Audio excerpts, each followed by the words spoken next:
Olá, querida mulher iluminada, mais um vídeo para o nosso canal e hoje eu começo com o tema: quando você se depara com a morte, tudo muda. Eu sei que é impactante, mas nos últimos meses eu tenho estudado e tendo que lidar com esse assunto que nos causa muito desconforto, pelo menos para mim é algo que me causava bastante desconforto. No entanto, o ano passado, se você já assistiu os outros vídeos aqui do canal ou me acompanha no meu Instagram, @bruna_Bueno, já peço que você me siga, se fizer sentido para você. E lá eu compartilho um pouco dessa minha história e também já falei aqui num outro vídeo sobre o meu processo do burnout. Quando eu passei pelo burnout, no ano passado, foi muito difícil, porque eu já estava passando por um longo período de tempo, por alguns desconfortos físicos, no entanto eu ignorava. E quando eu tive o ápice do burnout, foi um momento que eu tive que lidar com a minha própria morte, porque eu percebi em um dia comum que eu não sou uma super heroína que consegue dar conta de tudo, fazer tudo, que quando o nosso corpo ele está no limite, nada flui. A gente não consegue, sem saúde nós não somos nada. E quando eu precisei passar por esse episódio, que eu chamo de um episódio de renascimento, e como que foi que aconteceu, só para resumir aqui, porque eu já falei um pouquinho mais sobre isso em outro vídeo. Quando eu passei por esse episódio, eu comecei, um dia qualquer, comecei a trabalhar, e quando eu fui iniciar um sistema lá do meu trabalho, eu comecei, já havia um tempo que eu estava com falta de ar, com peso no ombro, os olhos estavam pulsando, eu acordava de madrugada, tudo relacionado muito ao trabalho e a minha cobrança, minha autocobrança excessiva. E naquele dia, um dia comum, quando eu sentei para trabalhar às 7 horas da manhã, eu comecei a ter uma palpitação, começou a faltar ar, eu pensei, estou infartando, estou morrendo, e agora? É isso que vai ser o meu fim? É isso que foi minha vida? E esse episódio ele trouxe um renascimento. Depois desse momento, precisei me afastar do meu trabalho e comecei a ter uma outra perspectiva de vida. Eu comecei a observar os pequenos detalhes. Eu comecei a valorizar a minha saúde, os meus relacionamentos, a minha família, aquilo que eu sou e não o que eu faço ou o que eu tenho. Eu comecei a olhar para mim como um ser humano, como uma pessoa que merece ser valorizada, que merece ser cuidada e que eu não preciso e nem tenho como fazer tudo. E depois de ter passado por isso, a morte, esse tema da morte, eu já estudava na filosofia estoica, que é um dos estudos que eu faço desde a época do meu mestrado em educação na Unicamp, e eu comecei a ler mais a filosofia estoica falando sobre morte. E tem um instrumento, uma ferramenta no estoicismo que se chama Memento Mori. Esse nome estranho, ele significa lembre-se de que é mortal, lembre-se da morte. E aí você pode falar, nossa Bruna, mas esse tema é muito difícil para mim. Ele me gera muita ansiedade, falar sobre morte. Mas calma, que eu vou te dar aqui uma outra perspectiva. Depois que eu passei por esse momento que foi o meu renascimento e tive uma outra visão da vida, comecei a olhar para aquilo que verdadeiramente importa e também, principalmente, para aquilo que é mais profundo e não para essa superficialidade que a gente vê do mundo hoje, das fofocas, das reclamações, das comparações, de a gente reclamar por uma coisa pequena, por uma coisa mínima.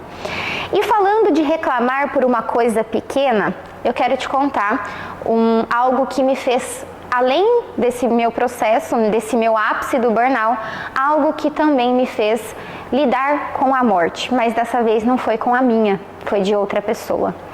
No dia 24 de dezembro, no final do ano, eu recebi uma ligação. E nessa ligação, uma moça estava falando, oi Bruna, tudo bem? Aqui é do Hemocentro da Unicamp e eu preciso da sua ajuda. Você é doadora de sangue e nós temos uma paciente que está muito grave e ela precisa das suas plaquetas, porque você é compatível com ela. Naquele momento, véspera de Natal, eu comecei assim, meus olhos encheram de lágrimas. Eu falei, com certeza, quando você precisa, porque se fosse para ir naquele momento, eu saía lá do salão que eu tava fazendo o cabelo e falei, não, o que você precisar eu vou. Ela falou, venha no dia 26. E eu passei todo o Natal muito reflexiva por conta dessa situação dessa pessoa. Fiz a doação de plaquetas, deu tudo certo, graças a Deus. E naquele momento eu não compartilhei nas redes sociais, porque de fato aquilo mexeu comigo. Eu fiquei todo esse final de ano, eu cheguei lá na Unicamp e falei que aquilo tinha sido um presente de Deus, um chamado de Deus para minha vida, para reforçar aquilo que eu já estava que eu já estava construindo desde a época do meu momento com a morte. E isso me trouxe muitas reflexões. Na semana passada, novamente estava na minha vida, na minha rotina, que agora é uma rotina sem correria, porque eu escolho viver dessa forma. Elas me ligaram de novo lá da Unicamp e a moça falou, Bruna, aquela mesma paciente, ela está precisando de você de novo. Você pode vir daqui 2 dias? Ok, conte comigo, eu vou. Cheguei no hospital, lá no Hemocentro da Unicamp, meu pai me acompanhou. Foi tudo perfeito, fiz a doação, tá até um pouco roxinho aqui ainda, deu tudo certo, graças a Deus. Só que aquele tempo que eu fiquei conversando com aqueles enfermeiros, que são verdadeiros anjos na terra, é impressionante o que os profissionais da saúde fazem. Eu comecei a conversar com eles e em um determinado momento a enfermeira olhou para mim e disse, Bruna, se você não estivesse aqui, a paciente ia morrer. Ela estava com 2.000 plaquetas, o normal, pelo que eu sei, são 150.000 plaquetas para mais. Ela estava com 2.000. Ela é uma paciente que tem leucemia e ela precisava de você. Quando ela me falou aquilo, a gente questiona tudo na nossa vida. A gente questiona se realmente o que você está vivendo hoje é um problema. Pense comigo. Se você estivesse hoje numa cama de hospital com essa paciente que estava precisando das plaquetas e que eu era compatível com essa paciente, como seria a sua vida? E pensando sobre isso, eu quero deixar ao final desse vídeo 2 reflexões, mas antes de eu finalizar, eu vou trazer livros, é claro, porque eu gosto muito. Um livro da filosofia estoica, e que é o livro sobre a brevidade da vida. Você já sabe, quem me acompanha aqui sabe que eu amo esse livro, porque ele fala muito sobre essa perspectiva da morte como sentido da vida. Não é que você tenha medo de morrer, você tem medo de não estar vivendo a vida que você gostaria ou fazendo as coisas que você gostaria. E ele fala assim aqui, você vive como se estivesse destinado a viver para sempre. Nenhum pensamento sobre sua fragilidade entra em sua cabeça, sem dar atenção para quanto tempo já passou. Você desperdiça tempo como se dele tivesse um suprimento completo e abundante, embora aquele dia que você concede a alguma pessoa ou coisa possa ser seu último. Você tem todos os medos dos mortais e todos os desejos dos imortais. Ouvirá muitos homens dizendo, abre aspas, depois de meu 50º ano, irei me retirar para o lazer. Meu 60º ano me liberará dos meus deveres públicos.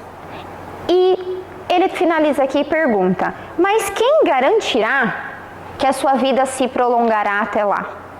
E aqui eu não estou falando para você viver uma vida como o Zeca Pagodinho fala, deixa a vida me levar. Não é isso. Mas é um chamado para que você também olhe para a sua vida de uma forma diferente, de uma perspectiva de que cada dia é um dia especial, de que é o presente que faz a diferença, de que se você estivesse numa cama de hospital, a sua vida seria diferente, o seu tempo seria diferente. E para finalizar, Antes de eu deixar aqui as duas reflexões, eu também vou ler um trecho desse livro que eu super indico, que é da Ana Cláudia Quintana Arantes, que se chama A Morte é um Dia que Vale a Pena Viver. Ela é uma médica, ela cuida de pacientes que já estão em estágios terminais e ela fala algo que ela traduz, na minha concepção, o que o Sêneca disse nesse trecho que eu li para você. O que separa o nascimento da morte é o tempo. A vida é o que fazemos dentro desse tempo, é a nossa experiência. Quando passamos a vida esperando pelo fim do dia, pelo fim de semana, pelas férias, pelo ano novo, pela aposentadoria, e eu até complemento aqui, pelo grande faturamento, pelo carro do ano, pela bolsa de luxo, pela ostentação, pelo resultado que está lá no futuro, estamos torcendo para que o dia da nossa morte se aproxime mais rápido. Dizemos que, depois do trabalho, nós vamos viver, mas esquecemos que a opção, entre aspas, vida, não é um botão on-off, que liga e desliga.